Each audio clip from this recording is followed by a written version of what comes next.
Yes, you. Welcome to the You're Not Getting Any Younger podcast, a podcast for people who want to disrupt their lives for a good reason, to make it count. I'm your host, Jen Glantz, and every week I'll drop a new episode with stories from real people just like you, who woke up one morning and decided to make big changes, starting with small things. We'll cover topics like entrepreneurship, love, failure, and self-care. Hey, you're not getting any younger, so let's make this an adventure. Ready?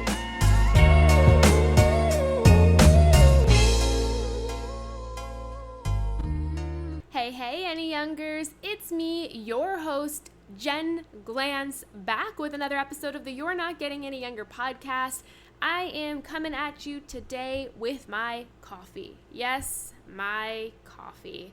I've been wondering if I should cut back on caffeine. I've been thinking about this for quite some time just because I've grown to really rely on it, but a part of me really enjoys it because I love waking up in the morning, getting that cup of coffee, going for my morning walk with Goofy and Adam. It's almost like my own morning routine. I really enjoy it, but I don't necessarily love the way coffee makes me feel. I don't love how it makes me super jittery. I don't love how I crash. I also don't love the fact that I love it so much. For the past couple of weeks, I have gone from drinking 1 cup to 4 cups. 4 cups of coffee, which for some of you, you do that, you love that works for you, but that's a lot for me. And the only reason why I went from 1 to 4 was that I was staying at a hotel in Chicago that gave you free coffee from 7 to 10. So I would make sure that I always had a refill on that free cup. The coffee was so good, it was so hot, it was delicious. So I got into this 4 cup of coffee mentality, and I would spend between 7 and the rest of the morning and linger into the afternoon drinking this coffee, and I loved it. But it also meant I didn't drink water. I think I had my first cup of water every day at around 3 p.m., and I was just relying on coffee. So I'm sitting here with my coffee. I'm worried that I'm so attached to it, and I'm wondering if I should kick this habit. A couple of months ago, I challenged myself to do 1 week with no coffee, with no caffeine, and for the first couple days, it was rough. It was so rough, but by the end of the week, I felt fine. I still craved that cup of coffee. I missed it, but I overall felt okay. So I'm sitting here wondering if I should do some sort of coffee detox. Let me know what you think. Are you into coffee? Are you loving it? Are you hoping to do a coffee detox anytime soon? Hit me up and share. You can find me on social media at Jen Glantz. Come say hello, slide into my Instagram DMs. I would love that. Not many people send me a DM on Instagram. A lot of people send me a DM to my Bridesmaid for Hire Instagram, but nobody sends me a DM to my Jen Glantz Instagram. So send me a hello if you're listening to this and like it, screenshot it, share it on Instagram, tag me, all that fun stuff. And as always, before we dive into the episode, I'm going to ask a favor from you to help keep this podcast going. All I could ask is that you just subscribe, hit the subscribe button on the app you're listening to it on right now, whether Spotify or Apple. There is a subscribe button. All that means, by the way, is that every time a new episode drops, which is Friday at midnight, it'll shoot just right to your phone. That way you will get a notification that a new episode has dropped. Also, while you're doing that, while your hands are touching the phone, if you could leave us a review, that would also mean so much, and it'll take you 30 seconds, I promise. Just leave us a review. Tell people in the world how you feel about this show. We have about 164 reviews on iTunes. My goal by the end of the year is to get that to 200. And there's a lot of you that listen to the show, so if you haven't left a review, please drop a review on the show. Now, you might be noticing, especially if you are a loyal listener, that these episodes have been shorter and they've been just me. And I've been doing that for a variety of reasons, but the main reason is because it is summer and people have things to do. So rather than me making these hour-long episodes or bringing on guests. For the rest of the summer, I'm going to mostly keep it solo and short. That way you can listen to these episodes while you are lounging at the pool, going for a walk, making yourself avocado toast, whatever it is. I hope to only be in your ear for between 10 and 15 minutes. So I'm going to keep these episodes super, super short. Today I want to talk about lessons that I learned. So recently I made a list of goals for this year, and one of the goals was to take a class. Pretty much every year for a while, I've enrolled in some sort of course that interested me. I did a fiction writing course years ago, stand-up comedy, improv, and I've always wanted to learn how to write scripts, whether for TV or movies. A lot of people assumed that I could write scripts just because I'm a writer, I've written books, but actually the art of writing scripts is very, very different than the art of doing anything else. It's just like, if you're good at ballet, it doesn't mean you're good at other styles of dance. So I enrolled in this script writing class through Gotham Writers. It's a place in New York, but they do virtual classes. I've been an instructor for them for a couple of years, and now I'm taking this course. The course is 3 hours, and what struck me throughout the course was some life lessons I learned in the course that I think are applicable to people in general, whether it's people you know, whether it's yourself, whether it's just day-to-day life. And those are the lessons that I want to share with you today.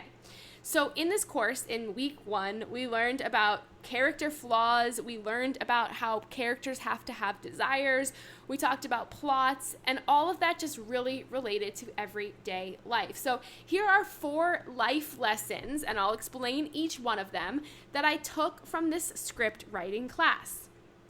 Number 1, character flaws aren't what make a person a good person or bad person, but it's what usually gets in the way of the objective that they want. Character flaws get in between the person and the objective of what they want. So I ask you to think about, and I asked Adam this over dinner, I said, hey, do you know what your character flaws are? I mean, what a unique, weird question to ask. Most people have never been asked that before. Character flaws are usually what we give when we're creating fictional characters to that character, but people have them too. And Adam turned it back on me and said, well, what are your character flaws? And instantly I was able to list them off because I had some time to think about it. And I said, I'm stubborn, I'm indecisive, I regret decisions I make, I'm extremely impulsive, and sometimes I am way too passionate that I don't see reality. So I was listing off all of these things, and then he shared his. And what I found was so interesting is that when you're writing fictional characters, you have to make up these traits. But if you start to look at the characters in your life, every single person in your life has character flaws. They get in the way of what they're chasing after, but sometimes they get in between you and their relationship. So I challenge you as you're listening to this to not only think about what your character flaws are, but to maybe also start to think about the character flaws of people in your life. It doesn't make them a bad person, but it might be the reason that they make decisions, they start arguments, or it might even be the reason that the relationship you have with them is the way it is. Also, this is officially my new favorite question. So every single person I hang out with in this month, I plan to ask them what their character flaw is. So beware if you're listening to this and you are a friend of mine, you will be asked this question.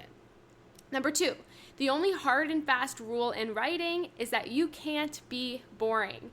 And this applies to life as well. So I like to apply this to life in the terms of when we're making lists of things we want to accomplish and things we want to do, sometimes we make the lists very obvious. We put the things on there that we know we can achieve, we know make sense for us, but what if you added some things to your life list, to your list of goals that were so out there, that were so unique, that were really not so boring? Number 3, when you want something, you start out trying to get it, but finding that path with least resistance. So usually when you want something, you start off by trying to get it in the easiest way possible. So you want a new job, you submit your application, right? You do it the easiest way possible. But after a while, you start to fail. And as you don't get it, you become increasingly resourceful because what you want isn't so easy to get. And as you become resourceful, you change, evolve, or self-destruct. So in the job world, let's use that as an example here. You start off the easy route, applying for jobs. But after a while, you start to see, okay, maybe you're not getting those jobs. You grow frustrated. So what's another interesting, resourceful thing you do to get the job? Maybe you start emailing people who work at the company. Maybe you start reaching out to friends. Maybe you go to conferences, networking events. You start to do all of these things to help you get the job. Maybe you take a course or you go to a workshop. All of these things change you along the way. They make you grow and evolve. And maybe you've never realized that before, but it's true. Also, for some people, it makes you self-destruct. You do all of these things, you don't get the result you want, you quit, you give up, you feel bad. But this is all part of your story, right? And when we write fiction, these are the things we write inside fiction stories. You are not fiction. You are living these things. So I want you to think about that. What in your life are you chasing after now that's not going so well? What are you doing that is actually helping you grow and change and evolve because it's more things than you think? I mean, dating is another perfect example. We want to meet someone, we go on a date. That might not work. So what do? Maybe we go on multiple dates a month, or we ask friends to set us up, or we go to matchmakers or speed dating events, or all of these different things. And as we do them, as we meet new people, as we put ourselves out there, we change, we grow, and for sometimes we self-destruct and stop dating because it's horrible, and we start again. So think about the process that you're in. Everybody in their life is in some sort of process right now, some sort of wheel. Where are you at in that wheel? Are you changing, evolving, or self-destructing? Think about it. And number 4, ask yourself these 4 questions to understand yourself right now.